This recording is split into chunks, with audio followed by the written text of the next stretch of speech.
Premier jour de lycée. Liam était resté. Il était resté. Premier jour de lycée. Liam, lui, était resté. Resté à la maison, resté chez eux. Tandis que Théo, lui, avait préféré partir très tôt le matin, enfilant un jeans, mettant ses chaussures, ses baskets, ses chaussures, ainsi qu'un jeans et un t-shirt blanc qu'il avait pris au hasard dans l'armoire. Liam, lui, avait préféré rester. Théo, lui, avait préféré partir. Il avait des questions auxquelles il n'avait pas de réponse. Il avait des réponses qui n'avaient pas encore de questions. Il préférait partir dans la forêt, courir, partir faire un jogging. Il préférait partir. Il était parti. Il courait dehors, on pouvait le voir dans les ruelles. Dans les ruelles sombres et obscures, on pouvait le voir. Il courait, il maintenait son rythme.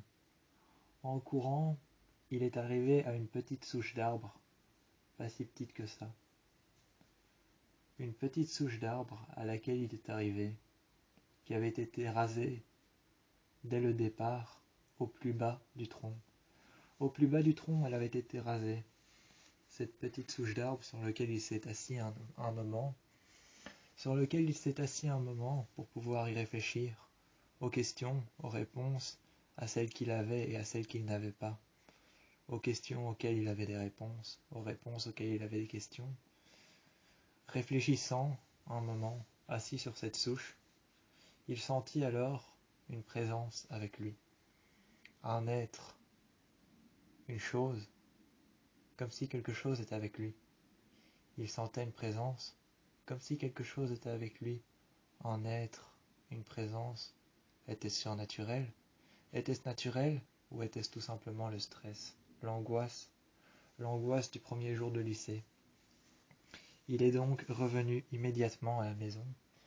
Après être revenu immédiatement à la maison, il a donc compris qu'il parlait peut-être d'être surnaturel. Il n'a pas tout de suite compris qu'il parlait peut-être d'être surnaturel, mais après en avoir parlé avec Liam, qui lui a dit qu'il était impossible de comprendre un être surnaturel, car tu peux comprendre seulement ce que tu touches, ce que tu vois et ce que tu entends. Ce que tu ne peux pas toucher, voir ou entendre, tu ne peux pas le comprendre, le voir ou même l'entendre. C'est-à-dire que être surnaturel ou non, tu ne peux pas les comprendre car tu ne peux pas les toucher, les entendre ou les voir. S'ils veulent te dire quelque chose, tu ne peux pas les entendre. S'ils veulent te montrer quelque chose, tu ne peux pas le voir.